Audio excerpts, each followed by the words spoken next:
Ustadz, tadi yang ketiga belum terjawab. Partainya partai apa Ustadz? Yang nomor 3 tadi, yang pertama tadi. Iya, tadi partainya jelas. Partainya adalah partai yang berasaskan Islam, karena ada tugas tadi dari Al-Imran 1:4. Yad'una ilal khair, mengajak kepada Islam. Maka di sini azasnya azas Islam. Yang kedua adalah amar ma'ruf nahi mungkar. Jadi tidak sembarang kemudian dirikan partai politik, tapi pragmatis. Ya. Ini ngajinya tingkat tinggi nih Bapak Ibu sekalian. Jarang ada dibahas khotbah Jumat mengenai dosa kifayah. Betul? Betul. Ini kalau saya bahasakan, inilah dosa investasi. Kalau kemudian kita diam saja, ya Allah, saya merinding dulu ketika dijelaskan oleh kiai saya. Ya Allah, merinding. Kalau gitu hidup yang cuma sebentar ini untuk apa? Kalau kemudian hanya untuk menumpuk apa? Dosa kifayah yang kita tidak lakukan. Sip? Fahim tum?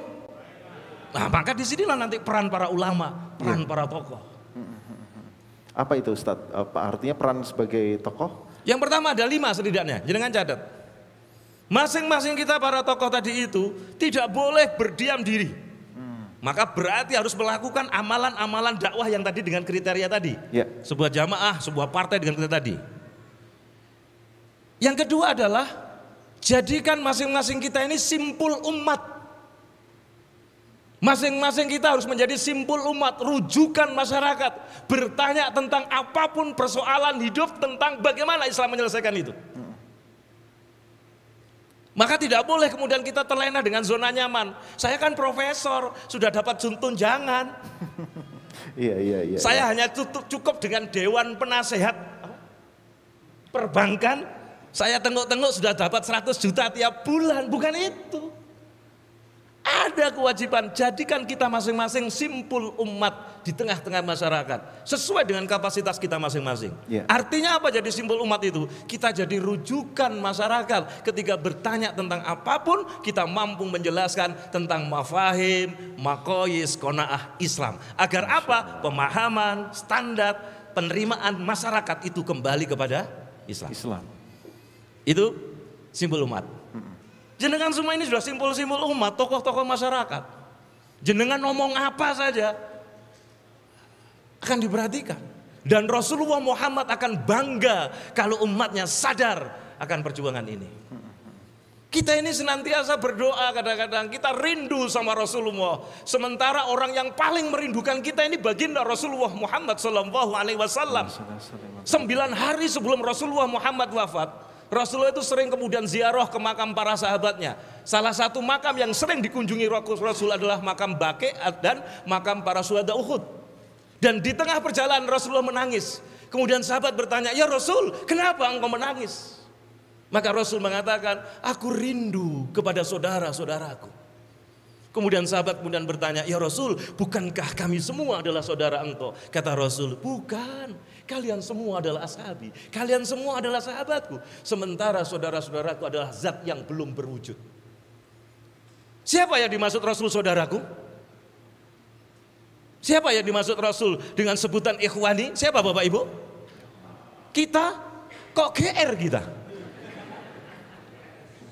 Ternyata dalam riwayat yang lain Rasul mengatakan, "Aku rindu kepada saudaraku. Mereka tidak pernah mendapatiku, tetapi mereka beriman kepada aku." Allahumma sholli ala Muhammad. Rasul menangis rindu pada kita. Sementara kita umatnya kelewes. Rasul rindu menangis kerinduannya pada kita umatnya. Tentu umatnya yang memperjuangkan syariat Islam. Takbir. Allahu Akbar. Kita menginginkan bertemu, berjumpa dengan baginda Rasulullah Muhammad SAW di padang mahsyar. Kita minta diberikan syafaat oleh baginda Rasul. Tetapi hari ini banyak di antara kita membenci syariat Rasul. Pertanyaannya, nanti ketika kita di padang mahsyar, kita mencari Rasul. Begitu ketemu Rasul, Rasul bertanya, "Siapa kamu?" Apa enggak nelongso kita? Dan ternyata di dalam hati dijelaskan, karena kita tidak tahu baca Rasul. Dan ternyata Rasul membawa panji yang bertuliskan La ilaha illallah Muhammadur Rasulullah. Hari ini panji-panji itu ditakuti oleh umat Islam. Kan lucu ini. Hari ini Panji-Panji Ar-Roya Al-Liwa dikatakan benderanya HTI. Ini kan berarti buta huruf ini. Inilah pentingnya ngaji Bapak Ibu sekalian. Alangkah bahagianya baginda Rasulullah Muhammad SAW. Beliau menantikan kita di telaganya Kausar. Sementara kita yang dinantikan, dirindukan. Klewas, klewes. Acara penting kayak gini datangnya terlambat. Engko aku tekonek wis arepe buyar bagian dungo. Ada itu, saya punya teman kiai. Nek teko diundang bagian dungo tok ya. Maka tadi saya bilang saya bagian dungo ya lah, karena saya sakit ini. Ternyata hari ini doa jenengan semua saya bisa keringetan ini Bapak Ibu sekalian. Allahu Akbar. Ya. Kenapa ini bisa membuat saya semangat? Karena hidup di dunia ini cuma sebentar. Satu hari di akhirat itu sama dengan 50.000 tahun. Maka 70 tahun hidup di dunia itu ketemunya cuma 2 menit 1 detik menurut waktu akhirat. Maka hidup yang cuma sebentar.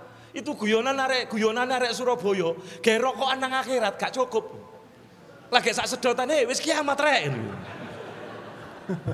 Saya mohon maaf, saya orang Surabaya, bahasanya kasar karena saya yakin kita semua adalah makhluk kasar, bukan makhluk halus. Yeah. Jadi disinilah pentingnya kita harus merinding, takut gitu. Rasulullah rindu sama kita. Kita takut akan adanya dosa kifayah kalau kemudian kita hanya diam saja. Bagaimana kita sudah melakukan itu Pak Fakih? Kita sudah melakukan dakwah, kok belum terjadi? Itu urusan Allah pertolongan. Tetapi kita sudah gugur dosa kifayahnya. Kewajiban kifayahnya belum gugur. Clear? Maka tidak ada alasan lain kemudian alasan, wah aku nanti naik pangkat, aku naik apa-apa. Itu alasan. Pertanyaannya adalah, apakah kita masih beralasan ketika Rasulullah mengajak kita masuk surga? Kita beralasan, ojo sih ya Rasul, gak pantas aku. Sebab di dunia ini, di Indonesia ini, di negeri Sikomo ini ada yang aneh, ada yang bangga masuk neraka itu. Saya tidak sebut inisialnya ya. Ada yang bangga masuk neraka itu. Kenapa bangga? Karena apa? Dia akan ketemu para artis-artis yang lainnya. Ya, insya Allah gitu. Ya Rabb qarribna wa barikna lina'mal salihan fi yaday risalatu at-taghyir